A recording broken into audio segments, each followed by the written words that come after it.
자, 이번엔 헌법재판소 얘기를 해봐야 될 것 같은데, 사실 뭐 중요한 거 이거 같아요. 사람들이 제일 궁금해하는 거. 2월 4일에 5차 변론에서 홍장원 전 국정원 1차장 네. 나온다. 네. 그리고 여인영 사령관도 나온다. 이분들은 사실은 윤석열 대통령과 굉장히 반대되는 얘기를 하는 사람들이잖아요. 물론 여인영 뭐 사령관 같은 경우는 어떻게 할지 모르겠지만 홍장원 전 차장 같은 경우에는 윤석열 이제 국회에 나와서 굉장히 강하게 발언을 했었고, 여인영 사령관 같은 경우에는 되게 많은 사람들이 이분으로부터 정치인 체포 지시를 받았다, 이렇게 이제 증언을 하고 있으니까. 자, 그런데 이분들이 헌재에 나와서 어떤 모습을 보일까? 윤석열 대통령과 막 이렇게 설전을 벌일까요? 어떻게 보세요? 저는 윤석열 대통령이 안 나올 것 같아요. 아, 그래요? 배포가 크고 막 네. 통 큰 사람처럼 보이지만 그 속에는 비겁함, 그 다음에 겁, 이런 것들이 있는 것 같아요. 여기 나와가지고 자기 편이 아닌 사람이 대통령님 저번에 저한테 그러셨잖아요, 막 이런 걸 못 견딜 것 같아. 그래서 창피를 당하지 않기 위해서 저는 안 나온다, 이날. 아하. 네 길을 걸어도 좋습니다. 네. 떡 2개를 걸겠습니다. 자, 2월 4일이 다음 주 화요일이니까 다음 주 우리 공동포차 할 때는 결과가 나옵니다. 떡 2개만 좀 남겨놔주세요. 냉동실에. 4개 더 남겨주세요. 떡 2개인데 떡이 막 이만한 거를 걸어야 될 것 같은데. 받고 더블입니다. 나올 것 같아요? 나온다. 받고 더블. 아, 그래요? 떡 4개 남겨주세요. 아, 알겠습니다. 나는 쪽팔려서라도 못 나올 것 같아. 그러니까 그거는 대통령이 정상적이라는, 그러니까 일반적 사람의 상식 틀에서 움직인다는 걸 전제하신 거예요. 잠깐만요. 대통령이 그동안 비상식적이고 비합리적인 행동을 한 것은 집에 가서 맨날 새벽까지 술 퍼먹어서 그런데 이제 네. 술을 못 먹잖아. 네. 합리적으로 생각할 수가 있거든. 야, 내가 나가가지고 홍장원이랑 말싸움? 여인형이랑 말싸움 해야 되나? 씨, 어떡하지? 이쪽 팔려 안 나갈래. 이렇게 합리적으로 생각하지 않을까. 옛날에는 술김에 아이씨 나 나갈 거야 아니야 막 이랬을 것 같은데, 이제 술 깨고 나니까 못 먹으니까 저는 안 나갈 것 같다. 그거는 이제 함수로 표현을 하면 네. 그래프가 이렇게 있어요. 수학 얘기 나오면 내가 대통령이 초반에 예를 뭐 40년 전부터 술을 막 드시고 있었어요. 네. 그리고 이때는 술을 40년. 먹다가 화면 이렇게 보여야 되겠죠. 이때는 먹다 술을 끊으면 네. 이렇게 맨정신으로 갈 수가 있거든요. 이때쯤에. 네. 근데 대통령은 40년 가까이를 처음에 이렇게 갔다가 2급으로 쭉 갔다고요. 요 단계부터 저는 한 10여 년 전이라고 생각하는데, 요 단계 때 어떤 일이 생기냐? 후유증이 있어요. 네. 그러니까 지금 말씀하신 전제. 지금 며칠 끊었다고 해서 회복될 수 있는 상황이 아니다. 아하. 과학적으로 제가 설명을 드린 거예요. 그렇기 때문에 여전히 저는 그렇다고 뭐 대통령이 술 탓이라고 보기보다는 원래 성격이 그래서 그런 건데, 너무 자기만의 세계에 살고 있기 때문에, 지멋대로 세계 뭐 이 정도에 살고 있기 때문에 아마 홍장원 차장은 모르겠지만 여인영 사령관은 자기 고등학교 후배고 이 친구는 나를 위해서 얘기해 줄 거야 라는 환상을 가지고 나올 거라고 봅니다. 네. 그럼 시청자 여러분들께서 보시는 분들, 나온다 1번, 안 나온다 2번, 한번 이렇게 한번 댓글로 한번 올려줘 주시기 제가 바랍니다. 썼는데 괜찮더라고요. 나온다고 생각한 사람은 좋아요를 눌러주십시오. 아니, 그럼 안 나온다고 생각한 사람은 그분도 좋아요를 눌러주세요. 좋다. 그죠? 그거 좋더라고요. 좋습니다. 좋아요. 여러분, 좋아요 얻는 가장 좋은 방법이더라고. 네, 나온다고 생각하신 분은 좋아요를 눌러주시고요. 안 나온다고 생각하는 사람은 조금 있다가 좋아요를 눌러주세요. 어쨌든 나온다 1번, 안 나온다 2번 한번 눌러줘 보세요. 안 나온다? 1, 2번이 좀 나온다. 비슷하게 나오네요. 그래요? 잠깐, 나온다가 2번이죠? 나온다 1번, 안 나온다 2번. 안 나온다 2번. 네. 알겠습니다. 자, 지금 헌재에서는 어쨌든 비슷해요. 여러 증인들이 계속 나오고 있는 상황인데, 헌재에서는 다음 달 13일, 그러니까 2월 13일까지 8차 기일을 다 일괄적으로 지정을 해놨어요. 그런데 윤석열 대통령도 그렇고 계속 증인들이 늘어나니까 이게 늘어날 것이냐, 그 기간이 늘어날 것이냐 말 것이냐, 이것도 사실은 사람들이 궁금해하는데, 늘어날까요? 아니면 바로 그냥 할까요?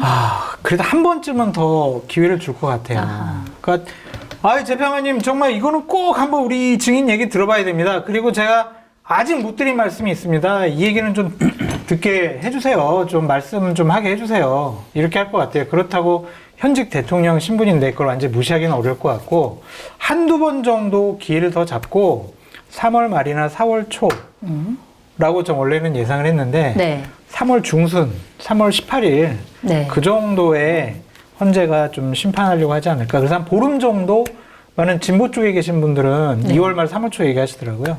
그거보다는 조금 길어져서 한 3월 중순 정도에 3월 중순? 심판하지 않을까. 그럼 8차 변론 지나고 한 뭐 9차 정도까지 9차 정도. 갔다가 한 번, 두번 할 정도 것이다. 더 한두 번 하고. 정도? 네. 어떻게 보세요? 그 8차하고 변론은 저는 한 2번이나 4번 정도 더 할 것 같아요. 그래요? 더 많이? 4번 정도 더 할 가능성이 크고, 윤석열 대통령 측에서 하는 걸 보면 네. 계속 증인을 어떻게든 하려고 하고 이미 재판관들 머릿속엔 얘는 안 되겠다는 생각이 다 있겠지만 네. 이미 구속돼 있어서 구속이 안 돼 있었으면 훨씬 더 빨리 결론을 낼 수도 있는데 구속돼 있어서 그래 하는 얘기 어느 정도 해봐. 어차피 많이 안 남았으니까 들어줄게. 뭐 요 정도는 할 수 있을 것 같아요. 그래서 보통 2번을 더하든지 4번을 더해서 2월 말 안에 끝나고 결정 부수는데 저도 그래서 다른 방송에서 했는데 제가 3월 18일 적어서 준비해갔는데 똑같이 3월 18일 얘기하시더라고요. 변론기일이 더 늘어나도 두 분 다 똑같이 그냥 3월 18일 2주 정도? 네, 변론기일이 4번이면 2주 정도 늘어나거든요. 그러면 지난번에 박근혜 전 대통령 때 보면 약간 워크데이로 열흘 정도가, 그러니까 2주 정도 뒤에 이제 결정을 심판이 쓰고 나왔어요? 심판 결과가 나오거든요. 그럼 보면 3월 18일 정도가 적당한 것 같아요. 알겠습니다. 자, 그것도 한번 지켜보도록 하겠습니다. 슈퍼챗 소개하고 마지막 이슈로 넘어가도록 잠깐 1, 2번 어느 게 많아요? 어. 1번이 더 많긴 해요. 나온다? 아, 내 편은 별로 없다. 그리고 어떤 분이 되게 좋은 의견 주셨어요. 뭐라고? 3번. 3번은 뭘까요? 나왔다가 들어간다? 오씨. 나왔다가 여인영 사령관이랑 얘기하고 들어간다? 안영찬 3번, 최민소 3번. 이 3번이 뭔지 좀 알려주시기 바랍니다. 네. 내란 우두머리 혐의 받고 있는 윤석열 대통령이 구속 상태로 재판에 넘겨졌습니다. 현직 대통령이 구속 기소된 건 헌정사상 처음이다, 이런 이제 분석들이 나오고 있는데, 물론 윤석열 대통령 측이나 아니면 국민의힘에서는 이거는 부실 기소다라고 하면서 반발을 하고 있습니다. 그런데 이 구속 기소 과정이 조금 여러 가지 일이 있었어요. 네. 뭐냐면 검찰이 이제 구속기간 연장 신청을 했죠. 이제 구속영장을 신청하면 열흘이고, 그 다음에 당연히 열흘 정도는 더 연장될 걸로 봤는데, 법원에서 불허했습니다. 받아들여지지 않았습니다. 그 이유로 밝힌 것은 이겁니다. 공수처가 공소제기를 요구한 사건에 대해 검찰청 검사가 적극적 강제 수사를 할 수 있는지에 관해 법적 근거가 부족하다, 이러면서 2번이나 신청한 걸 2번 다 불허를 했습니다. 그리고 나서 검찰에서는 이거를 그럼 불구속 추가 수사를 할 것이냐 아니면 구속 기소를 할 것이냐, 두 가지를 놓고 고민을 하다가 결국 구속 기소로 선택을 한 것인데, 이 과정 어떻게 평가하고 계세요? 서울중앙지법이 어쩔 수 없는 선택을 하지 않았느냐, 공수처법에 의한 입법 취지에 맞는 그러한 판단과 선택을 했다라고 많은 법조인들이 얘기하시더라고요. 네. 간단하게 말씀드리면 수사검사가 있고 기소검사가 있고 공판검사가 있는데, 네. 수사검사가 수사를 해가지고 기소검사한테 기소해주세요 하고 넘겼어. 근데 기소검사가 뭐야 이거, 내가 다시 수사해야지, 막 다시 수사해. 그리고 이제 기소검사가 기소를 했는데 공판검사가 자기가 보니까 이것도 보강수사를 해야 되거든. 그래서 막 공소유지를 위해서 막 보강수사만 하는 거예요. 피해자 불러다가. 그건 아니잖아요. 그러니까 어쨌든 공수처에서 윤석열 대통령을 한 번도 대면 조사는 못했지만 수사를 정리를 했고, 검찰이 기소하는 곳이니 그냥 검찰은 수사할 생각하지 말아라. 그게 공수처법의 입법 취지에 맞다라고 한 거지. 네. 윤석열 대통령이 잘못하지 않았어. 이거 뭐 체포한 거 풀어줘야 돼. 그리고 뭐 이거 혐의가 낮아. 무혐의야. 이런 식으로 확대 해석하는 것은 무리다. 지극히 법적인 판단을 한 거다. 네. 그렇게 보여져요. 네. 그 구속기간 연장을 법원이 2차례 불허했을 때 네.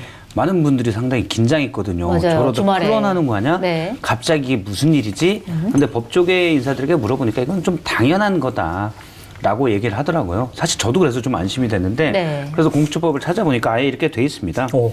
공수처법 3조 제1항, 이건 아마 2항인 것 같은데, 일단 고위공자 범죄에 관한 수사를 하면 관계 서류와 증거물을 지체 없이 중앙지검 소속검사에게 송부한다. 이게 1항이고요. 네. 1항에 따라 관계 서류와 증거물을 송부받아 사건을 처리하는 검사는 이제 중앙지검 검사인데, 처장에게 해당 사건의 공소제기를 신속하게 통보한다. 네. 그러니까 경찰에서 송치한 사건에 대해서는 검찰이 보안 수사나 이런 것들을 할 수 있지만, 공수처는 수사와 기소를 완전히 분리하자는 취지에서 만들었기 때문에 공수처는 용어도 송치를 안 쓰고 송부라고 습니다. 그렇군요. 그냥 서류를 갖다 넘기는 거예요.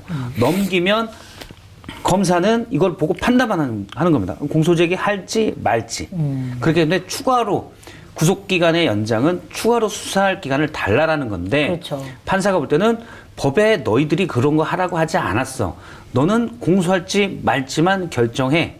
근데 수사는 이미 저기서 끝나서 너에게 송부했잖아. 네. 그러니까 너는 기소할지 말지만 결정하면 돼라는 게 법 취지고 그래서 중앙지법 판사가 2번이나 똑같이 구속기간 연장을 불허한 거다. 이거는 그냥 절차에 따른 것이지 풀려난 건 아니다. 네. 그렇다고 해서 검찰이 그러면 불구속해 줄 거냐? 심우정 검찰총장이 네. 검사장 전국 검사장 회의를 모아서 또 많은 분들이 불안했어요. 이자가 대체 무슨 짓을 할지. 왜 회의를 수집하지? 네, 근데 네. 저는 이제 이 부분은 취재를 안 했었지만 제가 딱 볼 때는 저거였어요. 그러니까 전직 검찰총장이잖아요. 그렇기 때문에 나중에 검찰 내부에서 반발이 일어날 수도 있고 절차 문제 가지고 트집 짜는 사람들이 꽤 있었으니까 네. 또는 뭐 심우정이 어땠다고 이런 얘기 나올 수도 있고 그래서 이건 우리 검사들의 똑같은 목소리입니다. 밑에 그걸 합치된 목소리다. 보여주기 위해서 이미 결정 나 있는 사안을 보여주기 위해서 검사장 회의를 했다. 네. 전 그렇게 봐요. 네. 알겠습니다. 어쨌든 구속 기소를 결정한 건 뭐 어쨌든 검사 단체 내부에서의 합의된 의견 일치를 보여준 것이고 그리고 현재 대통령에 대한 사실은 구속이었기 때문에 네. 약간 그 정도 쇼도 좀 필요하다고 저는 생각을 합니다. 아니 쫄은 거 아니에요?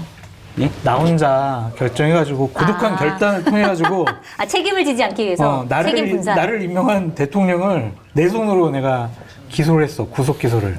그 후폭풍 뒷감당 어떻게 하겠어요. 그래서 아니 검찰 내에 다 전문가들이 다 이렇게 판단했어요. 보호막을 친 거 아니냐. 아하. 저는 그것도 있다고 생각해요. 그렇죠? 네. 그냥 본인의 책임 사실 이거를 좀 그러니까 개인 대 개인으로 붙은 게 아니죠. 네. 개인 심우정이 물론 검찰총장이지만 개인 심우정이 나를 임명한 개인 윤석열을 내가 구속 결정한 건 아니야.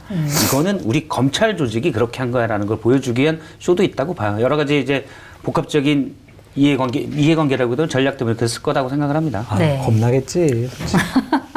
알겠습니다. 자, 일단 윤석열 대통령은 이제 재판을 받게 됐는데 많은 분석들이 나왔어요. 예를 들어 일단 윤석열 대통령 측에서는 이제 부실 기소다. 그러면서 공수처 수사가 부실하다면서 2번이나 구속기간 연장을 신청을 해놓고 수사가 필요하다고 한 건데 이거는 그러니까요. 수사도 안 해놓고 바로 기소하는 거는 납득할 수 없다. 이런 논리로 지금 반발을 하고 있고 그 다음에 이 여러 가지 절차상의 문제 제기를 윤석열 대통령 측은 꾸준히 하는 거고 그다음에 조홍천 개혁신당 총괄특보단장도 이런 얘기를 했습니다.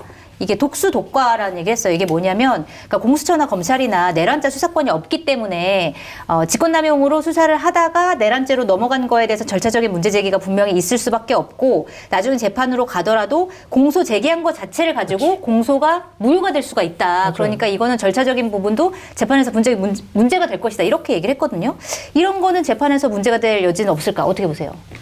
저는 거의 없다고 봐요. 아, 그렇게 보시나요? 네. 그러니까 물론 명문으로 딱 적혀 있지 않기 때문에 해석들이 존재하는 건데 비슷한 사안이 2016년에 있었습니다. 박근혜 네. 전 대통령에 대한 탄핵소추가 되고 수사에 들어갈 때 이게 현직 대통령이 불소추 특권이 있는데 그러니까 당신 내란죄가 아니었잖아요. 내란죄가 네, 아니었고 아니었죠. 뇌물죄, 그러니까 제3자 뇌물이랄지 강요, 직권남용 이런 것들이었는데 수사를 받을 수 있나? 형사상 그 죄는 불소추인데 네. 그때도 논란이 됐었는데 물론 전체 여기에 대한 딱 명문 규정은 없어요. 없지만 많은 헌법학자들의 의견이 법률신문이 당시 조사했는데 70%가 당연히 수사할 수 있다. 아, 그러니까 기소는 내란죄로만 기소할 수 있지만 그렇죠. 그 여타 다른 죄에서 기소는 못하지만 수사는 할 수 있다. 그렇죠. 그러니까 네. 기소를 못하는 죄도 수사할 수 있다. 수사는 할수 왜냐하면 있다. 수사를 그 시기를 놓치게 되면 증거가 없어지거나 이런 게 있잖아요. 네. 그리고 옛날에 전두환 씨에 대해서 형사 불소추 헌법 84조에 대한 논의가 있었어요. 그리고 어떻게 그때 공소시효 문제 때문에 헌법재판소가 판단을 했는데 대통령이 내란과 외환해제에 대해서 형법상 불소추 당한다라는 특권을 준 건 대통령이 국가원수로서 해외 나가서 나라를 대표하기도 하고 뭐 또 해야 되는데 이때 재판을 받다 보면 여러 가지 권위나 이런 부분에 실질적인 문제가 생겨서 최소한도로 그냥 준 권한이다라고 해석한 게 있습니다. 그러면 이것 때문에 수사도 못하게 막느냐? 물론 거기다 명문 규정은 없지만 많은 학자들이 수사는 할 수 있다라고 생각을 해요. 그러니까 조홍천 전 의원은 일부 학자의 주장 또는 이제 법제처 해석을 들어가지고 그렇게 얘기했었는데 그건 법제처의 해석일 뿐이고 대부분이 그때 법률신문 조사는 70%가 당연히 할 수 있다 했어요. 네. 근데 이거는 소추도 되는 내란죄에 해당되는 거잖아요. 네. 그럼 훨씬 더 할 수 있다고 봐야 되겠죠. 당연히 할 수 있다. 네. 네. 어떻게 보세요? 문제 생길 수 있을 것 같아요, 저는. 그래요. 아, 이거 또 의견이 다 갈라요. 지금 김문수 빙의예요. 김우수야. 그 네.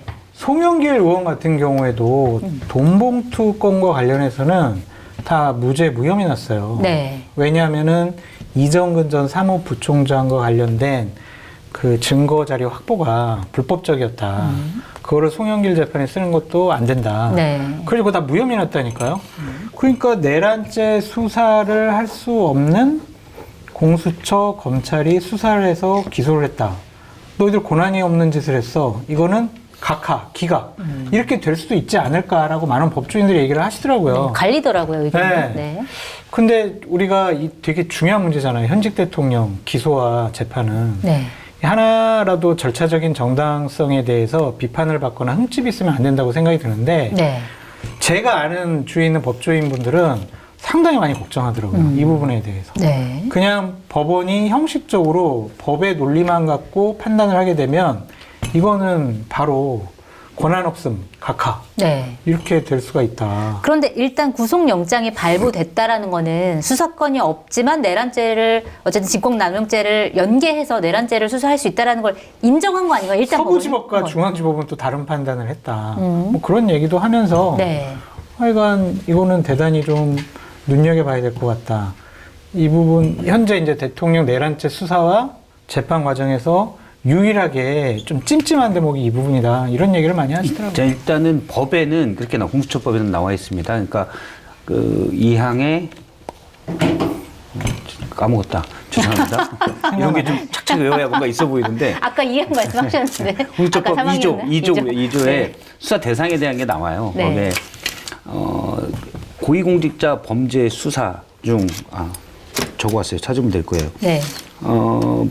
그렇다고 제가 뭐 이렇게 윤석열 대통령 처벌 안 받아야 된다 그런 사람이 아니고 저는 탄핵 심판도 인용돼야 하고 네. 내란죄로 처벌 받아야 된다라고 저는 강력하게 주장도 하고 생각하는 사람이거든요. 그럼에도 불구하고 절차적인 것 때문에 문제가 생길까봐 그럴 수 있어요. 네, 좀 우려된다. 이게 이제 약간 정리가 필요한데 네. 조홍천 의원의 주장은 그거예요. 그러니까 공수처법 수사 대상에 2조 사항 맞네요. 찾으셨군요. 네, 찾았어요. 네. 관련 범죄라는 항목이 있어요. 관련 범죄. 그러니까 처음에 1항, 2항, 3항에 쭉 뭐가 나오면 형법상 몇 조, 형법에 다 들어가는 거 아닙니다. 몇 조부터 몇 조까지, 몇 조부터 몇 조까지. 이게 고위공직자의 이 범죄는 공수처가 수사한다. 네. 라고 돼 있어요.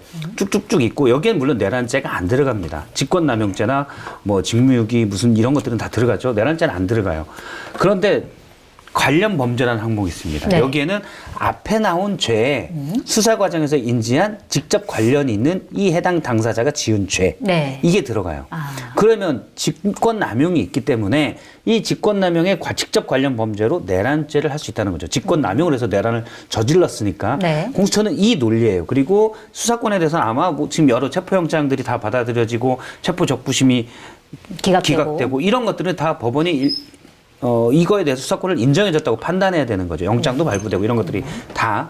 근데 조홍천 의원의 주장은 앞서 제가 얘기한 건 직무유기, 직권남용이 있다고 하더라도 이거는 소추 대상이 아니기 때문에 네. 수사할 수가 없다. 현직 네. 대통령은 그게 법제처 해석이다.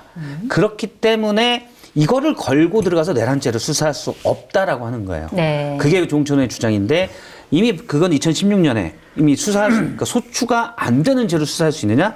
당시 박근혜 전 대통령 때. 이때 소추가 안 되는 죄는 당연히 증거인멸 등의 우려가 있기 때문에 수사할 수 있다는 게 중론이다. 실제로 수사가 됐고요. 예, 네. 일단 압수수색이나 강제 수사는 안 됐죠. 강제 수사는 안 됐지만 네. 실제 수사 단계에 들어가서 이건 그러니까 당시 청와대로 강제 압수수색을 실시하거나 이건 당시에 막아서 안 됐었습니다. 근데 수사에 들어가려고 충분히 다 했어요. 압수수색도 시도하고 다 했었습니다. 그래서 네. 그때 그게 다 받아들여졌었고 당시에도 영장이 나왔었고 그때도 이제 형수법 위반에 나온 대로 비밀을 하는 관청에 대해서는 기관장이 승낙이 있어야 된다. 이것 때문에 당시에서 경호처도 압수수색을 막았던 거거든요. 네. 근데 당시에는 그렇게 안 했지만 지금 내란죄이기 때문에 더 적극적으로 했던 것이고 당시에도 수사가 이루어졌어요. 그래서 조홍천 의원의 주장은 직권남용은 소추 대상이 아니기 때문에 걸고 넘어갈 수가 없다라는 주장인 건데 네. 이미 2016년, 17년에 다 걸고 넘어갔었다. 네, 이미 다 선례가 받아들인- 있다. 명문 규정은 물론 없어요. 근데 해석의 문제인데 지금까지 여러 법원들이 체포영장을 발부하고 구속영장을 발부하고 체포조치를 기각하고 몇 차례 이런 걸 보면 다 공수처의 수사권을 인정했다고 봐야 되죠. 물론 뭐 박근혜 때는 네. 그 탄핵 심판 인용된 다음에 특검 수사가 됐고 예.